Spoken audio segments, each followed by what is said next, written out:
Hey everyone, welcome back to Portal of Wisdom. I'm back today with another story for you. So if you are new to the channel, like and subscribe and click that little post notification bell so you get alerted when I post new videos. And now on to today's topic. Today we are going to talk about a topic that is intertwined in a lot of stuff that I do on my channel. So I do a lot of lost gold mines and lost gold discovery stories and a lot of stuff like that. And majority of those stories are 1800s to early 1900s. But it had me thinking about things. And obviously, we tell a lot of those stories, but that's not really where it all began when it comes to gold in the United States. And I thought we should do a little story or a history of gold in the United States, or at least some of the early gold rushes. So, since I do a lot of stories on my channel about stuff that intertwines with that, I figured this would be a good fit. So many people don't really know where it all began in the USA. And there's many that think that the start of the major gold rushes in the United States was the 1848 gold discovery at Sutter's Mill in California that set off the California Gold Rush of 1849. And the California Gold Rush has obviously been talked about for many ages, and people still hunt for gold in the numerous mountain creeks of California. And the legacy of that gold rush has lived on into much of the history of today and still remains evident, and you can find traces of it in society today. For example, the San Francisco 49ers football team is actually named for the gold rush. Many may not realize that, but the people rushing to the California gold fields starting in 1849, they were called 49ers. And the gold fields are just east of San Francisco, up in the mountains of the Sierra Nevada. So anyhow, just a little tidbit of knowledge there. So gold fever started well before this in our country, and if it weren't for a 12-year-old boy and his love for fishing, we may not have knowledge of the first gold rush. So in 1799, in Mecklenburg County, North Carolina, which is now Cabarrus County, a 12-year-old Conrad Reed was fishing in a creek on his family's property. And as he fished on Little Meadow Creek, he pulled a pretty yellow rock from the water, and it weighed in at a whopping 17 pounds, and he thought it was pretty, and he took it home with him after a day of fishing. And when young Conrad brought the rock home and showed his father thought it was nothing more than a common rock. And a few years later, though, after they had admired this rock for some time, Conrad's father, John, took a chunk of this rock to a jeweler to see if it was worth anything. And the jeweler was very impressed, and he asked John how much he wanted for this chunk of this rock. And John thought that $3.50 would be a good price for a rock that he felt may have a little bit of value. The jeweler, of course, quickly agreed and paid John, and as it turned out, that piece of that original rock was worth 1,000 times over that, or $3,600 in that day. So pretty quickly, John realized his mistake, and he set out on his farm to find more gold. And guess what? He found an even bigger nugget on his property at 28 pounds. Pretty soon, miners came from all over, and even President Jefferson had came to the area in 1804 to see if this gold rush he had heard about was in fact true.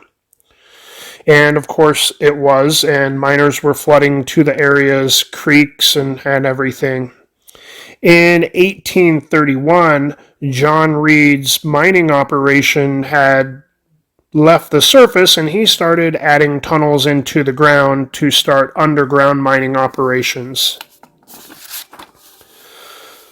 So, for those of us that know anything about the U.S. monetary system and the history of the U.S. Mint, you may know that the North Carolina gold rush impacted the U.S. Mint, and it wouldn't be the last time that this would happen. So, the U.S. started a mint in Charlotte, North Carolina in 1837. So prior to the establishment of this mint, the miners had to send their gold dust off to Philadelphia to be melted and minted into coins, and this was a slow and expensive and dangerous process. So they had begged for a mint for a long time, and you know how government red tape works. Finally, after a few years later, it did lead to the establishment of a mint in Charlotte, North Carolina. After many years, those local miners and merchants had been pushing for it.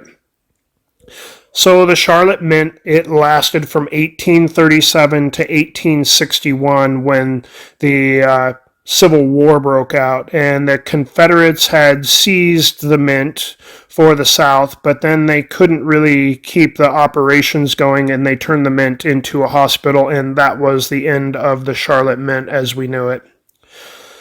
So those who have collected coins know that the Charlotte minted money with the Charlotte Mint mark, or a C on it for the Charlotte Mint mark, they are some of the most desired and highly coveted coins and stuff like that by collectors for their rarity and their value, and the fact that this Charlotte Mint didn't exist for too terribly long. So, and it was a long time ago, so it's difficult to get those old gold coins and stuff like that with the Charlotte Mint mark on them.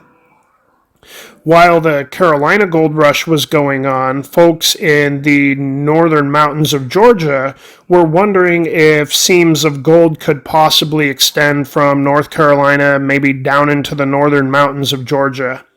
Well, in 1828, they got their answer.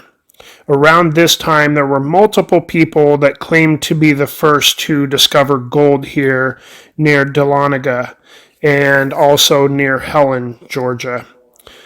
So most popular stories, or the most popular story of the gold discovery in this area, says that a man named Benjamin Parks was out hunting for deer when he tripped over a rock, and then he noticed that when he took a closer look at it that this rock was full of gold or had some seams of gold in it.